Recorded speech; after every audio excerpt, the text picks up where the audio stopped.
उत्तर भारत की सीमा पर बसे एक दुर्गम गांव कालगढ़ की कोई भी सड़क नक्शे पर नहीं मिलती। यहाँ न तो कोई सरकारी व्यवस्था थी, न स्कूल, न अस्पताल। लेकिन यहाँ के लोग कभी बाहर भी नहीं गए। यहाँ के बुजुर्ग कहते थे, यहाँ जीने की नहीं, मरने की परंपरा है। रवि सिंह, एक खोजी पत्रकार, उत्तराखंड के इन अनदेखे गांवों की संस्कृति पर डॉक्यूमेंट्री बना रहा था। उसने कालागढ़ का नाम एक बूढ़े पहाड़ी से सुना, जो कुछ भी पूछने पर चुप हो गया था, सिवाय एक वाक्य के, वहां मौत को बुलाया नहीं जाता, निभाया जाता है।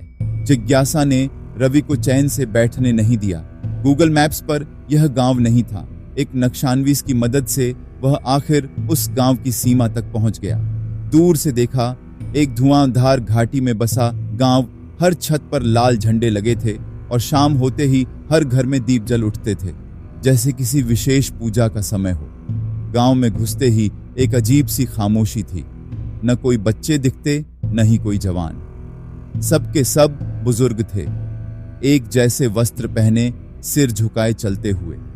रवि को एक बुजुर्ग महिला ने आश्रय दिया। नाम था दयाबाई। उन्होंने कहा, रात को खिड़की मत खोलना और जो भी आवाजें सुनो बाहर मत आना। रवि मुस्कुराया, सोचने लगा कि ये अंधविश्वास होंगे।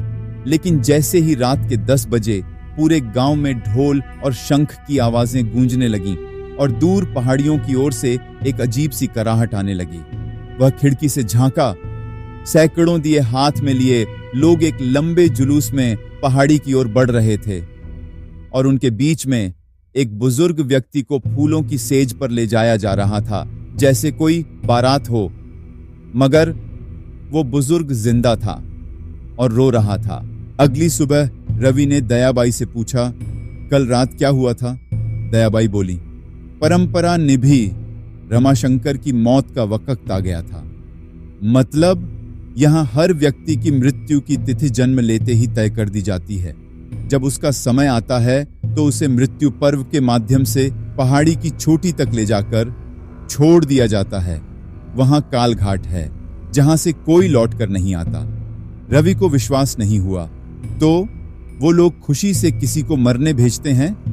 दयाबाई शांत हो गईं, धीरे से बोली, यहां मरना एक पर्व है बेटा, और न मरना सबसे बड़ा अभिशाप।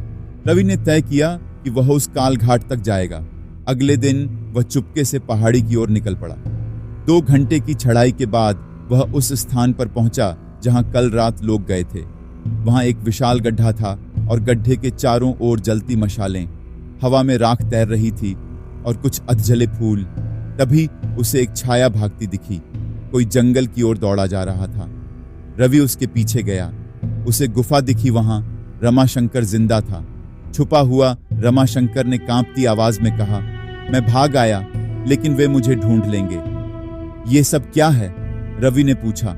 ये सब एक धर्म नहीं, धंधा है। गांव के पुजारी और कुछ बाहरी लोग मिलकर मरने से पहले गांव के बुजुर्गों की जमीनें, जेवर और माल हड़प लेते हैं। हर मृत्यु एक सौदा है। पर गांव वाले कुछ कहते क्यों नहीं? क्योंकि पीढ़ियों से उन्हें यही सिखाया गया है कि मरना उनका भाग्य है, एक सम्मान है। जो विरोध करता है उसे श्रापित कहकर मार दिया जाता है। पुजारी का चेहरा। रवि यह जानकर हिल गया। अगले दिन वह गांव के मुख्य पुजारी भैरवनाथ से मिला। एक शांत चेहरा, गेरुआ वस्त्र, मगर आंखों में कुछ खौफनाक। आप यहां क्यों आए रवि जी? सिर्फ एक कहानी के लिए। भैरवनाथ मुस्कुराया। आपने कल रात कालघाट देखा ना? रवि सन्न। उसने बताया नहीं था। पुजारी आगे बोले, कुछ जगहें कहानियों के लिए नहीं होती। यहाँ रहस्य भी एक परंपरा है, और जो इसे तोड़े उसे भी वही रस्म निभानी होती है। उस रात गांव में घोषणा हुई, नवागंतुक की मृत्यु तिथि आ पहुंची है। रवि को बेड़ियों में बांध दिया गया। उसकी सारी रिकॉर्डिंग छीन ली गई। उसे दियों की रोशनी में चुपचाप पहाड़ी की ओर ले जाया जाने लगा। चारों तरफ शंखनाद, ढोल और बुजुर्गों की मंत्रोच्चार। जैसे ही रवि को गड्ढे के किनारे लाया गया, उसने जोर से चिल्लाया, यह हत्या है, परंपरा नहीं। भीड़ चुप हो गई, लेकिन पुजारी बोला, कौन तय करता है कि हत्या क्या है और परंपरा क्या? अंत या नई शुरुआत? तभी पहाड़ी के पीछे से पुलिस और कुछ कैमरा टीम आ पहुंची। रमाशंकर ने किसी तरह जंगल में एक मोबाइल छिपाया था और मदद भेजी थी। पुजारी समेत कई लोग गिरफ्तार हुए। गांव के लोग अब भी चुप थे, लेकिन पहली बार किसी ने विरोध की आवाज सुनी थी।